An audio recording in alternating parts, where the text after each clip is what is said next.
Shtëpia e Big Brother Kosova është një vend ku çdo lëvizje, çdo fjalë dhe çdo provokim ka peshë të madhe. Emocionet ndërthuren dhe marrëdhëniet mes banorëve nuk janë kurrë të thjeshta. Një nga situatat më delikate që ka ndodhur kohët e fundit përfshin Elionën, Klodin, lëndrimin dhe ndërhyrjen e Leonorës dhe tregon se si provokimet, simpati dhe ndjenja e tradhtisë mund të ndryshojnë një dinamikë që duket e sigurt. Leonora, e njohur për mënyrën e saj të drejtpërdrejtë dhe për sinqeritetin e saj, vendosi të flasë hapur. Ajo nuk kishte ndërmend të lejonte që situata të kalonte pa u adresuar, sidomos për shkak të tensionit që po lindte mes Elionës dhe Klodit. Në një moment reflektimi, ajo tha, ju e dini çfarë ndodh mes jush, njëri me tjetrin. Ka pasur shumë kafshime dhe afërsi mes Elionës dhe Klodit, por edhe lëndrimi është përfshirë në këto momente. Tani, javën e fundit, pasi u mor vesh që Klodi ka të dashur jashtë, situata ndryshon. Fjala e Leonorës ishte e qartë dhe e vendosur.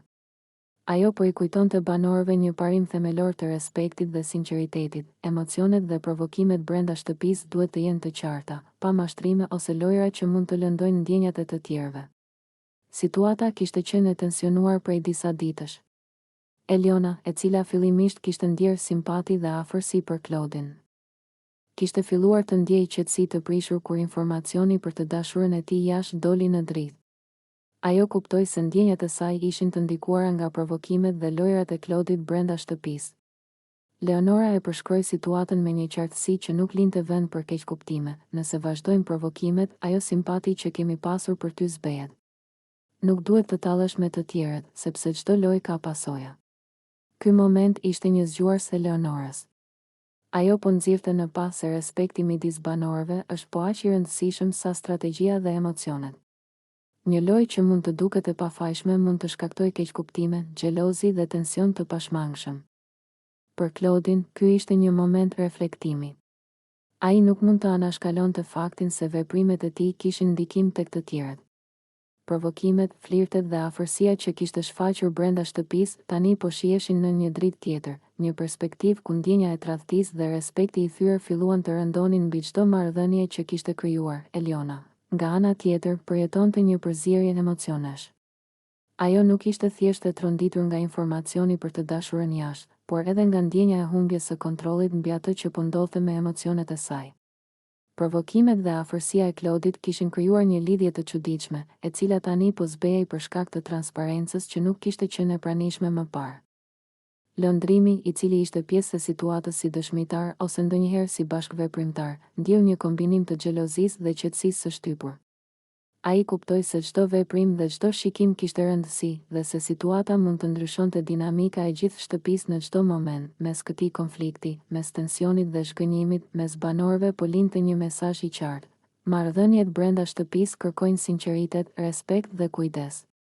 Një provokim që mund të duket i vogël mund të ndikojë në ndjenjat dhe simpatit të tjerëve dhe mund të ndryshojë mënyrën se si të gjithë perceptojnë një individ. Leonora e bëri të qartë këtë. Provokimet nuk janë të pafajshme. Dhe çdo situatë që ndodh mes banorëve duhet të trajtohet me maturi dhe ndjenja përgjegjësie. Mesazhi i saj ishte i drejtpërdrejtë, mos luani me ndjenjat e të tjerëve.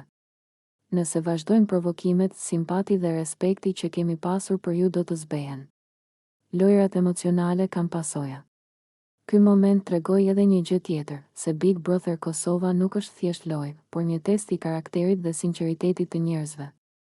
Ndërveprimet, provokimet dhe lojrat që ndodhin nën kamerat dhe praninë e publikut janë më shumë se një spektakël. Ato janë reflektimi i ndjenjave të vërteta, i etikës dhe përgjegjësisë personale, për Klodin, Elionën dhe lëndrimin. Kjo përplasje ishte një mundësi për të reflektuar mbi veprimet dhe për të kuptuar pasojat e tyre. Për Leonorën, ishte një mënyrë për të treguar se respekti dhe maturia janë çelësat për të ruajtur marrëdhënie të shëndetshme dhe simpati të sinqert brenda shtëpisë. Në fund, ky episod shërben si një mësim për të gjithë banorët dhe publikun. Ndjenjat, lojrat dhe provokimet nuk mund të jenë të çal.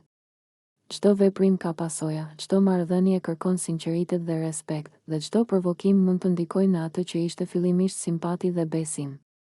Në këtë shtëpi, emocionet janë gjithmonë të gjalla dhe çdo fjalë, çdo veprim dhe çdo provokim ka rëndësi.